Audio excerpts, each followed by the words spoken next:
Zahan cay veren yok, yüreğim kısıp Kul sepme ciğerim dilim lep kesip 3 ay oldu diyorsun yüzünü yasıp Kapam olup yürüme menden ciğerim Men senin uğrunda buldum divana Yar bödüp yürüyüşün bolan yok yana Bir delil gör kezip tapmasan günah Hapa olup yürüme menden ciğerim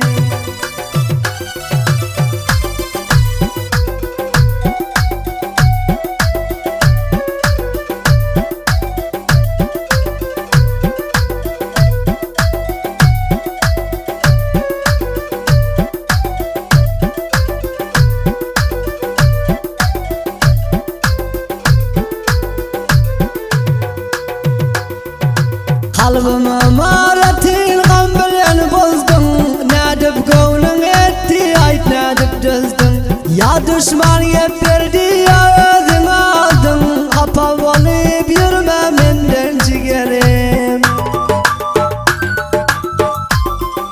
Köp yalvardım yaş getirip gözüme İşanma düşmanın aydan sözüne Neme günahım olsa doğray yüzüme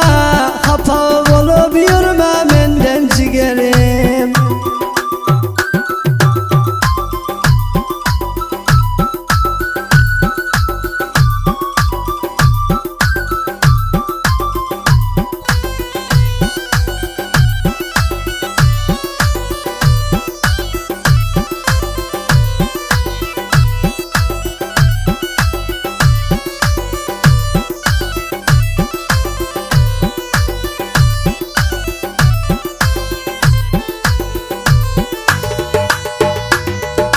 Neçe yıl sen bilen ettim ışkıfak Hıyalım düşmanlar kurdular tuzak Ger gönlün yok bolsa olalayda gep Kapam olup yürüme menden ciğerim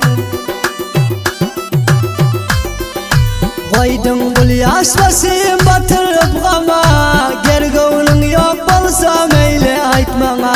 Ağam Mehmet Serdar aytıyor yar sana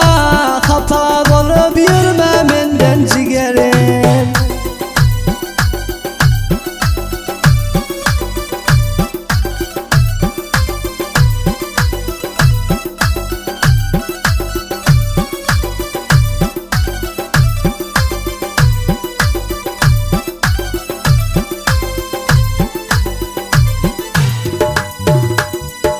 Mahduminin koydum yüreğine dağı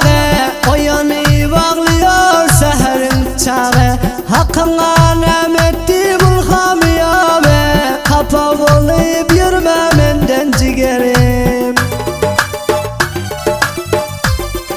Mahduminin koydum